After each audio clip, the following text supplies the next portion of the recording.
Hello and welcome to for exam 24/7।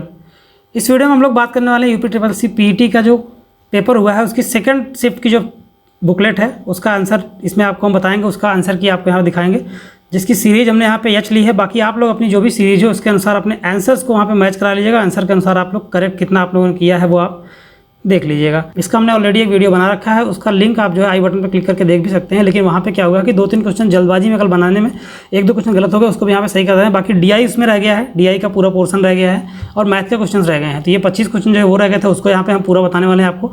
और 100 के 100 पूरे एकदम सही क्वेश्चन हैं और पूरे 100 क्वेश्चन का एकदम सही आंसर यहाँ पे आपको हम बताने वाले हैं। वीडियो में आगे बढ़ने से पहले अगर आपने अभी तक हमारे यूट्यूब चैनल फॉर एग्जाम 24/7 को सब्सक्राइब नहीं किया तो चैनल को जरूर सब्सक्राइब करें, बेल आइकन प्रेस करना ना भूलें ताकि आने वाली हर नोटिफिकेशन हर जानकारी अब तक सबसे पहले पहुंच सके। तो इस वीडियो में आपको एच सीरीज का हम बता रहे हैं। तो यहाँ पे आप देखेंगे इसका पहला क्वेश्चन जो है वैश्विक शांति सूचकांक 2021 में कौन सा देश शीर्ष पर रहा है। तो इसका जो सही आंसर है वो डी होगा। आइसलैंड जो है वो वैश्विक शांति सूचकांक में सबसे टॉप पर रहा है। और दूसरा क्वेश्चन आपका है कौन सी राज्य सरकार ने मुख्यमंत्री दलित सशक्तिकरण योजना को लागू किया है। तो इसका आंसर जो है वो तेलंगाना होगा। तेलंगाना ने इस योजना को अभी लागू किया है। क्वेश्चन नंबर 3 है निम्न में से किस देश को थंडर ड्रैगन की भूमि के नाम से जाना जाता है। तो इस क्वेश्चन का सही आंसर जो है वो होगा भूटान। भूटान को जो है थंडर ड्रैगन की भूमि के नाम से जाना जाता है। क्वेश्चन नंबर 4 है रियाद देश की राजधानी है। रियाद जो है किस देश की राजधानी है। तो सऊदी अरब की राजधानी जो है वो रियाद है। इसका हमने पहले भी एक वीडियो बना रखा है, जैसे हमने बता दिया, लेकिन इसमें आपको सारे के सारे 100 क्वेश्चन करा रहे हैं। एक तो इसमें कोई क्वेश्चन छूट नहीं रहा है। तमिलनाडु विधानसभा 2021 का चुनाव किस राजनीतिक दल ने जीता है। तो इसको जो है डीएमके ने जीता है। क्वेश्चन नंबर 5 का जो है सी आंसर होगा। क्वेश्चन नंबर 6 आपका है राज्यसभा में चुने गए सदस्यों का कार्यकाल कितने वर्ष का होता है। तो ये आपको पता होगा, बहुत ही सिंपल क्वेश्चन है। इसका आंसर जो होगा वो 6 वर्ष होगा, option number D. Question number 7 है विश्व में संयुक्त राष्ट्र दिवस कब मनाया जाता है। संयुक्त राष्ट्र दिवस जो है वो 24 अक्टूबर को मनाया जाता है। 24 अक्टूबर 1949 को जो है संयुक्त राष्ट्र संघ की स्थापना की गई थी, उसी दिन इसको मनाया जाता है। क्वेश्चन नंबर 8 है अंतर्राष्ट्रीय न्यायालय कहाँ स्थित है। तो अंतर्राष्ट्रीय न्यायालय जो है द हेग में स्थित है। क्वेश्चन नंबर 8 का ए आंसर होगा। क्वेश्चन नंबर 9 है विश्व प्रसिद्ध खजुराहो मूर्तिकलाएं स्थित हैं किस राज्य में स्थित है। तो वो मध्य प्रदेश में स्थित हैं। इसका सही आंसर जो है वो ए होगा। क्वेश्चन नंबर 10 है क्षेत्रफल की दृष्टि से भारत का निम्न में से कौन सा राज्य सबसे छोटा है। तो गोवा जो है सबसे छोटा राज्य है। इसका आंसर जो है वो ए होगा। अगला क्वेश्चन आपका है 11 नंबर निम्न में से कौन सी एक हरित गैस नहीं है। तो हरित गैस जो है क्लोरोफ्लोरोकार्बन, CFC, मीथेन और कार्बन डाइऑक्साइड, ये तीनों है। नाइट्रोजन जो है हरित गैस नहीं है, तो इसका आंसर जो है वो ए होगा। क्वेश्चन नंबर 12 आपका है अर्जुन पुरस्कार किस लिए दिए जाते हैं। तो अर्जुन पुरस्कार जो है वो खेल में उत्कृष्ट प्रदर्शन के लिए दिए जाते हैं। इसका डी आंसर होगा। क्वेश्चन नंबर 13 है प्रसिद्ध नबका लेबारा उत्सव इनमें से किस राज्य में संबंधित है, किस राज्य से संबंधित है। इसका सही आंसर जो है उड़ीसा होगा, बी होगा। क्वेश्चन नंबर 14 से यहाँ पे एक गद्यांश दिया गया है। इस पूरे गद्यांश को पढ़ना है, उसके बाद इसका आंसर जो है 14 से लेकर 18 तक देना है। तो ये क्वेश्चन नंबर 14 का जो सही आंसर होगा वो बी होगा। महात्मा गांधी के नेतृत्व में राष्ट्रीय आंदोलन कैसा था। इस गद्यांश में यही दिया गया है कि मुख्य रूप से क्या बताया गया है।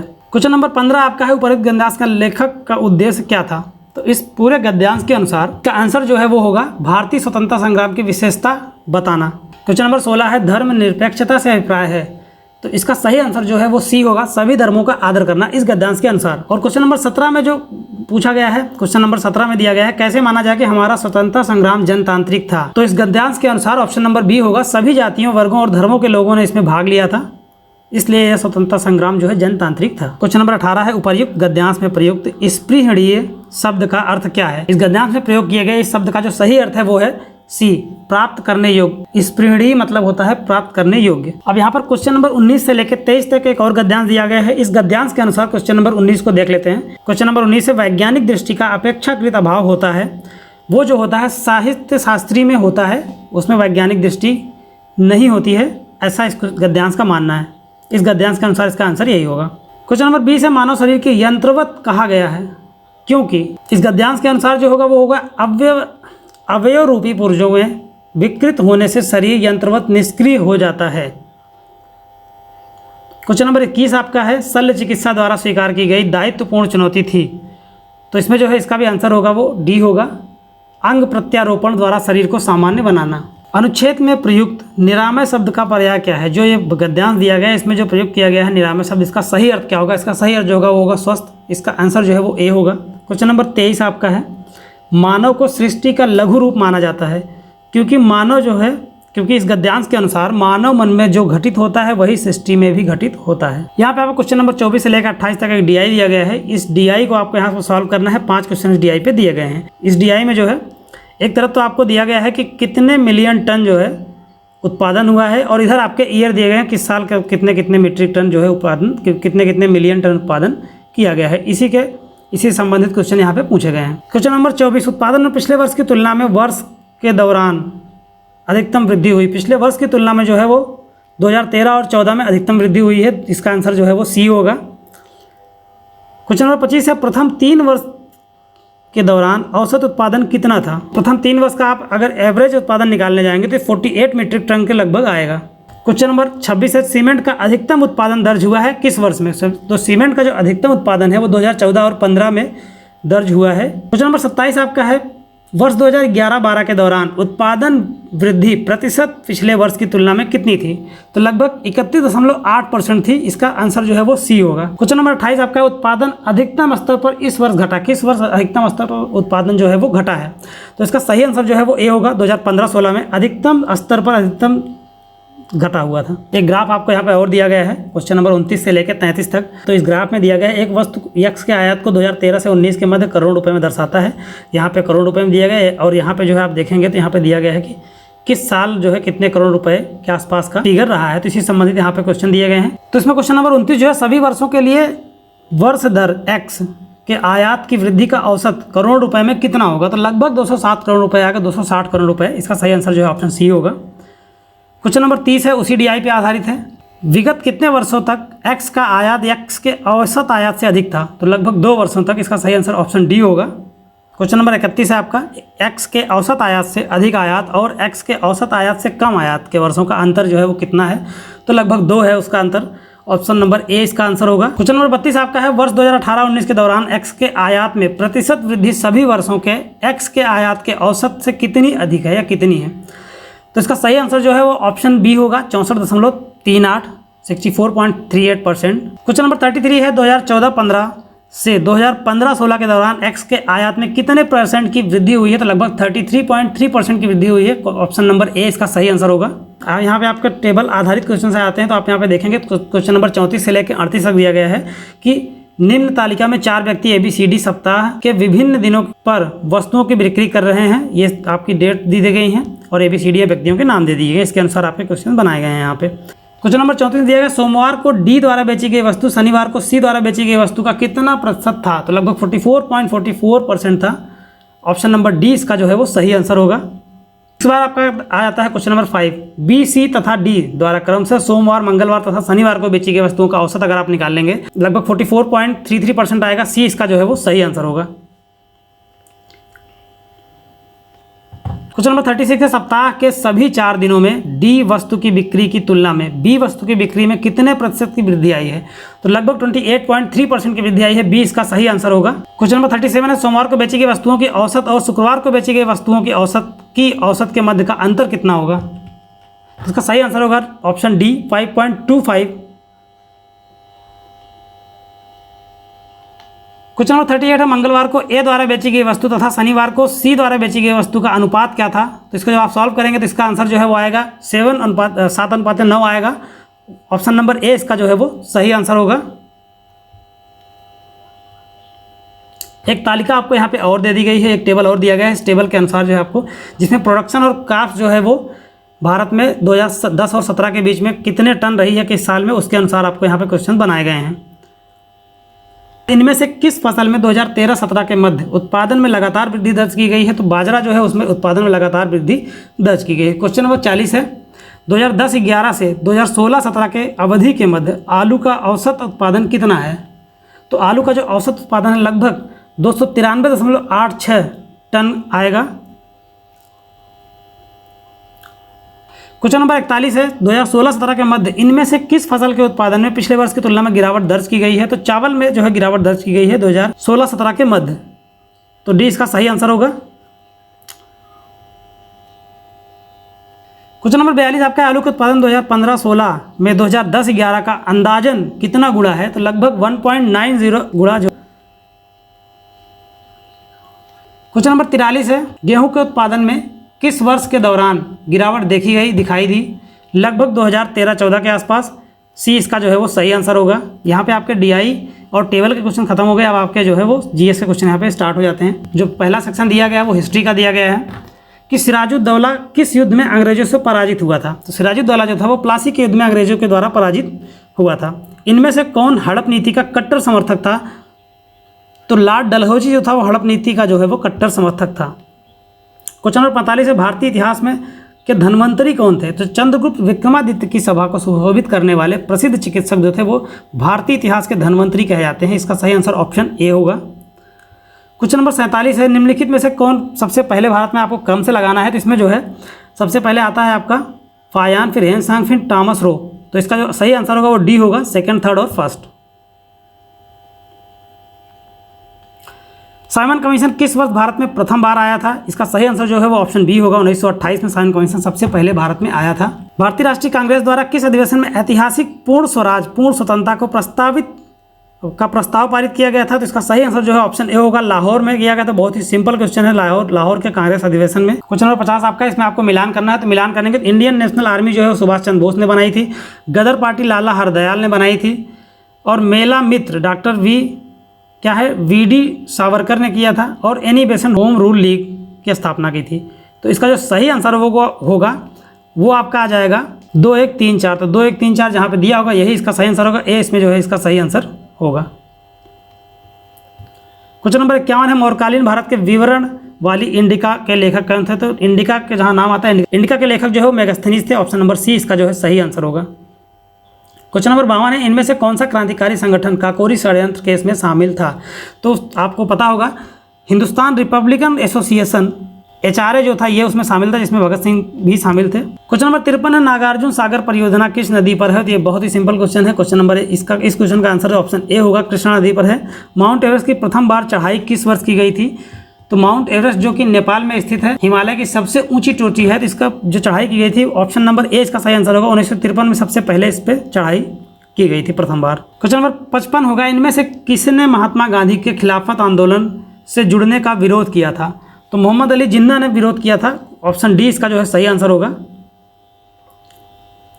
क्वेश्चन नंबर 56 है भिलाई संयंत्र में लौह अयस्क का स्रोत है। सही आंसर जो होगा ऑप्शन सी होगा, दिल्ली राजहरा लौह अयस्क वहाँ से निकाला जाता है। 57 में दर्रे और उसके स्थान का नाम दिया है। कौन सा जो है जोड़ वो सही नहीं है वो आपको यहाँ पे बताना है। तो जोजिला और बुर्जिल जो है जम्मू में ही पाया है।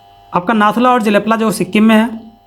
बड़ा लचाला सिपकीला दर्रा उत्तर प्रदेश में नहीं है, और थागाला नीति पास और लिपुलेख ये भी हिमाचल में नहीं है। तो ये दोनों जो है गलत होगा। तो गलत यही दोनों होगा, 2 और 3। इसका सही आंसर जो है ऑप्शन ए होगा।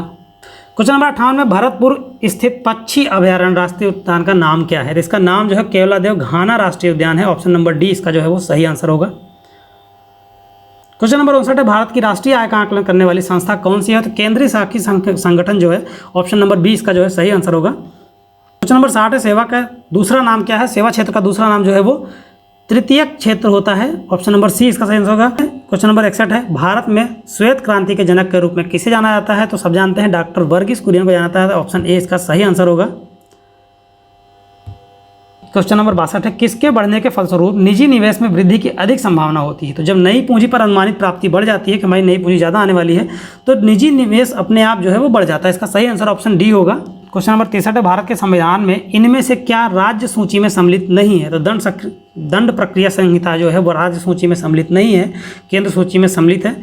ऑप्शन नंबर बी इसका सही आंसर होगा। क्वेश्चन नंबर 64 है आपका निम्नलिखित में से क्या भारतीय संविधान की मुख्य विशेषता नहीं है। तो भारतीय संविधान की जो मुख्य विशेषता नहीं है वो है अर्धसंघीय संरचना भारत में नहीं पाई जाती है। क्वेश्चन नंबर 65 आपका है भारत में आर्थिक सुधार 1991 के दौरान प्रधानमंत्री कौन थे। Doctor PV. नरसिम्हा राव थे। डॉक्टर मनमोहन सिंह उस समय वित्त मंत्री थे। क्वेश्चन नंबर 66 है भारत में संविधान का कौन सा अनुच्छेद सरकार के ग्राम पंचायतों के आयोजन के लिए निर्देशित करता है। अनुच्छेद 40 जो है निर्देशित करता है। ऑप्शन नंबर ए इसका सही आंसर होगा। क्वेश्चन नंबर 67 आपका है त्रिस्तरीय पंचायती राज व्यवस्था का विचार किसने रखा था। बलवंत राय मेहता ने रखा था कमेटी ने। ऑप्शन नंबर सी इसका सही आंसर होगा। क्वेश्चन नंबर 68 निम्न में से क्या भारतीय नागरिकों को न्याय प्रदान करता है। तो राज्य के नीति निदेशक था, तो इसमें आंसर होगा ऑप्शन नंबर डी। आपका क्वेश्चन नंबर 69 है प्रतिरोध की एसआई मात्रा क्या होगी। ओम होगी। इसका ए ऑप्शन होगा। नींबू का क्वेश्चन नंबर 70 है नींबू का खट्टा स्वाद इनमें से किसकी उपस्थिति के कारण होता है। तो नींबू का जो खट्टा स्वाद होता है साइट्रिक एसिड अम्ल की उपस्थिति के कारण होता है। 70 का क्वेश्चन नंबर 71 है कर्कटजनक रसायन में क्या होता है, तो इसमें दमा नहीं होगा, ये पिछले वाले वीडियो में गलत हो गया था। क्वेश्चन नंबर 71 का ऑप्शन जो है वो आंसर होगा वो डी होगा, कैंसर होता है कर्कटजनक रसायन के कारण। क्वेश्चन नंबर 72 है त्वचा की ऊपरी सतह क्या कहलाती है, तो त्वचा की जो ऊपरी सतह होती है उसको एपिडर्मिस बोला जाता है, ऑप्शन नंबर ए इसका सही होगा। क्वेश्चन नंबर 73 बिजली का प्रवाह सर्किट में कब होता है, तो बिजली का जो प्रवाह होता है सर्किट में स्विच बंद करने के बाद होता है। अगर स्विच आप चालू करते हैं तो उसके बाद जो है वो बल्ब या जहाँ भी उसका यूज़ होना वहाँ प्रवाह होता है, तो इसका सही आंसर जो है वो ए होगा। क्वेश्चन नंबर 74 में जो इक्वेशन है इसको सॉल्व करने का जो आंसर आएगा ऑप्शन सी आएगा 300। क्वेश्चन नंबर 75 है, इसको सॉल्व करने के बाद 19/32 आएगा, डी इसका सही आंसर होगा। क्वेश्चन नंबर 76 है, एक शहर की जनसंख्या में 4% की वार्षिक वृद्धि होती है परंतु स्थानांतरण के कारण 1/2% वार्षिक तक घट जाती है, 3 वर्षों में वृद्धि का प्रतिशत क्या होगा, तो लगभग 10.5 होगा, ऑप्शन नंबर डी इसका जो है वो सही आंसर होगा। क्वेश्चन नंबर 77 को सॉल्व करने के बाद ऑप्शन सी इसका जो है सही आंसर आएगा 1। क्वेश्चन नंबर 78 है 13 परिमाणों का औसत 68 है, पहले 7 का औसत 63 है और आखिरी 7 का औसत जो है 77 है, तो 7वें का परिमाण क्या होगा, तो ये जब इसको सॉल्व करेंगे 47 इसका आंसर आएगा, option number C. Question number 79 है, यहाँ पे हिंदी दिया गया है गजवदन का पर्यायवाची क्या होगा, तो गणपति जो है वो गजवदन का पर्यायवाची होगा। क्वेश्चन नंबर 80 है कांटों से भरा हुआ, इसका अर्थ होता है कंटका कीड़, ऑप्शन नंबर बी इसका आंसर होगा। क्वेश्चन नंबर 81 है दूध का दूध और पानी का पानी, इसका मतलब होता है कि उचित निर्णय लेना या उचित निर्णय करना, ऑप्शन नंबर बी इसका जो है वो सही आंसर होगा। अगला क्वेश्चन जो है शुद्धवर्तनी का है, क्वेश्चन नंबर 82, तो इसमें जो है वो बहिष्कार होगा, ऑप्शन नंबर डी इसका सही आंसर होगा। क्वेश्चन नंबर 83 है निम्न में से 30 का विलोम शब्द क्या होगा, तो इसका विलोम शब्द जो है कुंठित होगा, 30 मतलब तेज होता है, कुंठित मतलब रुका हुआ या। क्वेश्चन नंबर 84 से लेकर 86 तक जो है वो इंग्लिश का पैसेज दिया गया है, इस पैसेज से बने हुए क्वेश्चन के आंसर आपको मैं सीधे बता रहे हैं, आप आंसर को अपने आंसर से मैच करा लेंगे। क्वेश्चन नंबर 84 का जो सही आंसर होगा वो होगा D, a cold breeze blew past this phase. Question number 85 है which one of the following did the author do first, तो इसका सही आंसर जो होगा वो होगा climbing into bed, climbing into bed. Question number 86 है the author sat peering into the darkness because he was afraid, इसका सही आंसर होगा बी। क्वेश्चन नंबर 87 जो है वो उसमें जो है एंटोनियम पूछा गया है कि कीन का एंटोनियम क्या होगा, इसको भी हमने वहाँ पे गलत कर दिया था, हैम्बल करा दिया था पिछले वाले वीडियो में। इसका सही आंसर होगा ऑप्शन सी होगा डल होगा, डल का मतलब होता है बहुत ही धुंधला या बहुत हल्का। क्वेश्चन नंबर 88 आपका यहाँ पे एक सिनोनियम बताना है जिसमें प्राइड दिया गया है, तो प्राइड का सिनोनियम जो होगा वो डिग्निटी होगा, इसका पर्यायवाची जो है डिग्निटी होगा। क्वेश्चन नंबर 89 में इसमें शब्द दिया गया है, उसमें जो बेमेल शब्द होगा उसको चयन करना है, तो बेमेल शब्द क्वेश्चन नंबर 89 में आप देखेंगे तो ये सूरवीर है, यही सबसे अलग है, पादरी मुनि और नन ये सब धर्म से संबंधित, सूरवीर योद्धाओं से संबंधित शब्द है। और क्वेश्चन नंबर 90 में यहाँ पे जो है कोडिंग डिकोडिंग से संबंधित दिया गया है, एक शब्द दिया गया है कंप्यूट्रॉन और इसको यहाँ पे डिकोड कर दिया गया है, और फिर उसके बाद एडवांटेजेस दिया गया है, इसको डिकोड करके क्या होगा, तो इसका जो है सही आंसर जो आएगा वो ए आएगा डिकोड करने के बाद। क्वेश्चन नंबर 91 में दिया गया है ब्लड रिलेशन से रिलेटेड ये क्वेश्चन है, इस क्वेश्चन का जो आंसर होगा वो होगा बहन, ऑप्शन नंबर बी आएगा इसका सही आंसर। क्वेश्चन नंबर 92 में दिया गया है कि कुत्ते काटने से रेबीज होता है, मच्छर से मलेरिया होता है, बहुत ही ईजी क्वेश्चन है। क्वेश्चन नंबर 93 दिया कि भारत में उस प्रथम राज्य का नाम क्या है जिसने सभी निवासियों को स्वास्थ्य बीमा प्रदान किया है फ्री में, इसका जो सही आंसर होगा ऑप्शन डी होगा राजस्थान। यहाँ से करंट अफेयर्स के आपके क्वेश्चन स्टार्ट हो गए हैं। क्वेश्चन नंबर 94 आरबीआई ने 22 जुलाई 2021 से किस भुगतान तंत्र के नए कार्ड को जारी करने पर प्रतिबंध लगा दिया गया है, तो 22 जुलाई 2021 से जो है वो मास्टर कार्ड के भुगतान पर जो है प्रतिबंध लगा दिया गया है नए कार्ड जारी करने के। क्वेश्चन नंबर 95 में योग के बारे में जागरूक बढ़ाने वाले उद्देश्य से भारत में किसके द्वारा मोबाइल ऐप नमस्ते योग शुरू किया गया है, तो आयुष मंत्रालय द्वारा इसको शुरू किया गया है, ऑप्शन नंबर डी इसका सही आंसर होगा। क्वेश्चन नंबर 96 आपका जो है रीजनिंग संबंधित है, तो कि 18 फरवरी 2005 को शुक्रवार है तो 18 फरवरी 2007 को कौन सा दिन होगा, तो रविवार होगा, ऑप्शन नंबर सी इस क्वेश्चन का जो है वो सही आंसर होगा। क्वेश्चन नंबर 97 में 2021-22 के दूसरे क्वार्टर जुलाई सितंबर के लिए सुकन्या समृद्धि खाते की ब्याज दर जो है वो क्या निश्चित की गई है, उसको यहाँ पे पूछा गया है, तो ऑप्शन नंबर सी होगा 7.6% निश्चित की गई है। क्वेश्चन नंबर 98 भारतीय सेना ने कश्मीर में अपनी एक फायरिंग रेंज का नाम बॉलीवुड के अभिनेत्री के नाम पर रखा गया है, तो किसका नाम रखा गया है, तो ऑप्शन नंबर बी इसका आंसर होगा विद्या बालन के नाम पे उनका नाम जो है उस रेंज का नाम रखा गया है। क्वेश्चन नंबर 99 वर्ष 2021 के लिए किस देश का पासपोर्ट विश्व में सबसे शक्तिशाली पासपोर्ट के श्रेणी में रखा गया है, तो जापान, जो इसका सही आंसर होगा option number B. Question number 100 है टोक्यो पैरालंपिक 2021 में किसको भारतीय ध्वज वाहक के रूप में नामित किया गया था। तो भारतीय ध्वजवाहक जो है, वो ध्वजवाहक जो होते हैं उनको एक सम्मान दिया जाता है, जो कि बहुत ही अच्छे खिलाड़ी होते हैं उनको सम्मानित करने के लिए ध्वजवाहक बनाया जाता है कि भारतीय ओलंपिक या पैरा ओलंपिक या कोई भी इस तरह का खेल हो रहा हो तो उसमें सबसे आगे चलने के लिए झंडा लेके जो चलते हैं उन्हीं को ध्वजवाहक बोला जाता है। तो इसका सही आंसर होगा वो होगा मरियप्पन थंगवेलु। तो ये वीडियो था आपके पूरे 100 क्वेश्चन का वीडियो था। इसमें हर क्वेश्चन को बिल्कुल करेक्ट कराया गया था, एक भी क्वेश्चन गलत नहीं है। आप इस क्वेश्चन को मैच करा लीजिए। आपके जो भी आंसर्स बनते हैं 1/4 माइनस मार्किंग लगाने के बाद आपके जो आंसर बनते हैं वो आंसर आपके कमेंट बॉक्स में जरूर बताएं। इसमें सारे के सारे क्वेश्चन सही हैं। आप एक एक क्वेश्चन आप कहीं से भी मैच करा सकते हैं, बिल्कुल करेक्ट क्वेश्चन है। और अगर आपको कोई और भी सवाल है तो आप कमेंट बॉक्स में पूछ सकते हैं, उसका जवाब देने की हम पूरी कोशिश करेंगे। और अभी तो हम कट ऑफ के बारे में कुछ बता नहीं सकते, हालांकि कट ऑफ बहुत लोगों ने बता दिया कितना जाएगी, लेकिन अभी देख रहे हैं कि कितने बच्चों के जो है वो नंबर जो है आ जाते हैं और भी जगहों से और भी स्रोत से, तो एक समझा जाएगा कितना कट ऑफ जाएगा। तो कट ऑफ की वीडियो जो है आज रात तक या फिर कल आपको सुबह में इसको मॉर्निंग में देखने की मिलेगी। हम एक कट ऑफ की वीडियो भी बनाएंगे। और अंत में आपसे एक बार फिर कहना चाहेंगे, अगर आपने अभी तक हमारे यूट्यूब चैनल फॉर एग्जाम 24 से उनको सब्सक्राइब नहीं किया है तो चैनल को जरूर सब्सक्राइब करें, बेल आइकन प्रेस करना ना भूलें, ताकि आने वाली हर नोटिफिकेशन, हर जानकारी आप तक सबसे पहले पहुंच सके। Thanks for watching for exam 24/7।